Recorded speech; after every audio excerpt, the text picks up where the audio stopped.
తేదీ సమీపిస్తున్న కొద్దీ బీహార్ ఎన్నికల ప్రచారంలో హీట్ పెరుగుతుంది. అధికార ఎన్డీఏ సీట్ల పంపకంపై సస్పెన్స్ వీడింది.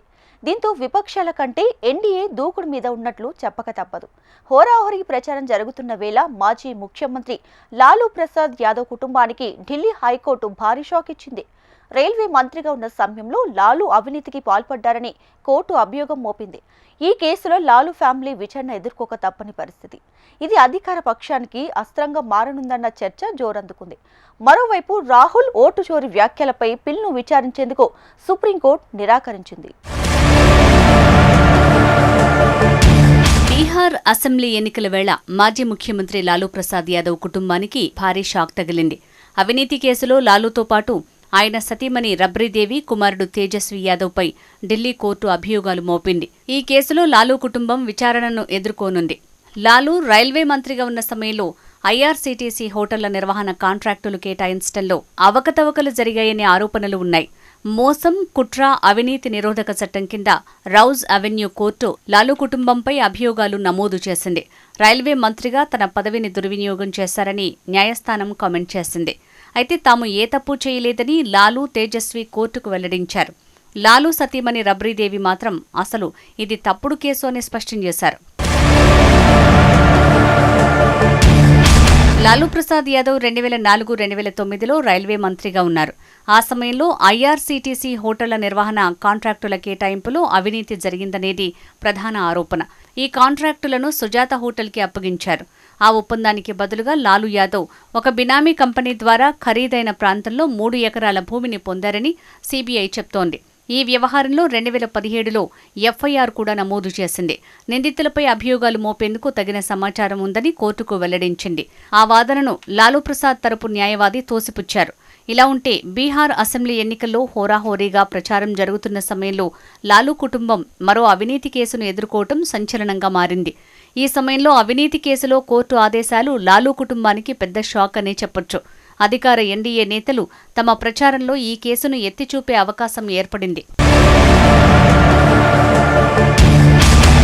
మరోవైపు దేశవ్యాప్తంగా సంచలనంగా మారిన కాంగ్రెస్ అగ్రనాయకుడు రాహుల్ గాంధీ ఓటు చోరీ వ్యాఖ్యలపై పిల్ను సుప్రీంకోర్టు తోసిపుచ్చింది. ఓట్ చోర్ గద్దీ చోడ్ అనే నినాదంతో ఓటర్ అధికార్ యాత్రలో ఇటీవల రాహుల్ బీజేపీ ఎన్నికల సంఘంపై ఓటు చోరీ వ్యాఖ్యలు చేశారు. రాహుల్ చేసిన వ్యాఖ్యలపై సిట్ విచారణ కోరుతూ దాఖలైన పిల్ను సుప్రీంకోర్టు తోసిపుచ్చింది.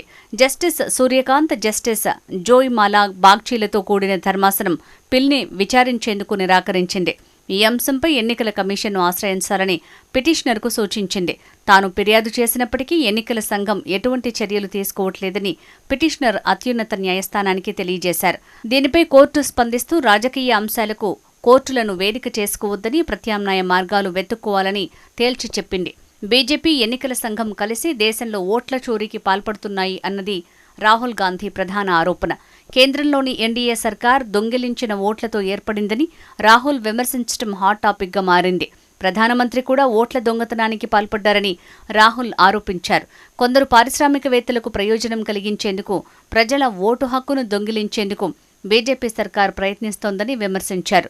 బీహార్ అసెంబ్లీ ఎన్నికల్లోనూ ఇదే విధంగా ఓట్లు దొంగిలించడానికి కుట్ర పన్నుతున్నారని ఆయన ఆరోపించారు.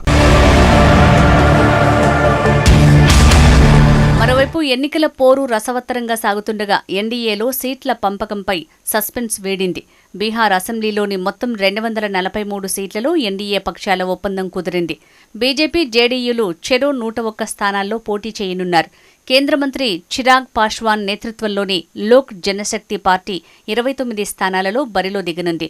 కేంద్ర మంత్రి జితిన్ రాయ్ మాంఝీకి చెందిన హిందుస్థానీ అవాయ్ మోర్చాకు కేంద్ర మాజీ మంత్రి ఉపేంద్ర కుష్వాహా సారథ్యంలోని రాష్ట్రీయ లోక్ మోర్చాకు 6 చొప్పున సీట్లు కేటాయించారు. ప్రధాని మోడీ, ఇతర సీనియర్ నాయకులు ఉన్న బీజేపీ కేంద్ర ఎన్నికల కమిటీ సమావేశం తర్వాత సీట్ల కేటాయింపు విషయాన్ని కేంద్ర మంత్రి బీజేపీ సీనియర్ నేత ధర్మేంద్ర ప్రధాన్ ఖరారు చేశారు. JDU working president Sanjay Kumar Jha, ఉప ముఖ్యమంత్రి, బీజేపీ నాయకుడు సామ్రాట్ చౌదరి, కేంద్ర మంత్రి చిరాగ్ పాశ్వాన్ కూడా పోస్టులు పెట్టారు. సీట్ల పంపకంలో అసంతృప్తిగా ఉన్న జితిన్ రాయ్ మాంఝీ సోషల్ మీడియాలో హ్యాండిల్లో ఉన్నారు. తాను పాట్నాకు తిరిగి వస్తున్నానని స్పష్టం చేశారు. చివరి శ్వాస వరకు ప్రధాని మోడీతోనే ఉంటానని తేల్చి చెప్పారు. తమకు తక్కువ సీట్లు కేటాయించినప్పటికీ కూటమి నిర్ణయాన్ని తాము గౌరవిస్తున్నామని మాంఝీ చెప్పారు. అయితే బీహార్లో గొప్పగా అభివృద్ధి పనులు జరుగుతున్నాయని తెలిపారు. ఎన్డీఏ కూటమిని మరింత బలోపేతం చేయడం కోసం తాము కృషి చేస్తామన్నారు. బీహార్లో మళ్లీ ఎన్డీఏ కూటమే ప్రభుత్వాన్ని ఏర్పాటు చేస్తుందని జోస్యం చెప్పారు. ఇదిలా ఉంటే గత ఎన్నికల్లో జేడీయూ 115 సీట్లలో పోటీ చేసింది. బీజేపీ 110 నియోజకవర్గాల్లో అభ్యర్థులను నిలబెట్టింది. అప్పుడు లోక్ జనశక్తి పార్టీకి నాయకత్వం వహిస్తున్న పాశ్వాన్ విడిగా పోటీ చేసి 135 సీట్లలో అభ్యర్థులను నిలబెట్టారు. 2020లో మరో ఎన్డీఏ భాగస్వామి మాజీ రాష్ట్ర మంత్రి ముఖేష్ సహానీకి చెందిన వికాస్శీల్ ఇన్సాన్ పార్టీ ప్రస్తుతం ఇండియా బ్లాక్లో ఉంది.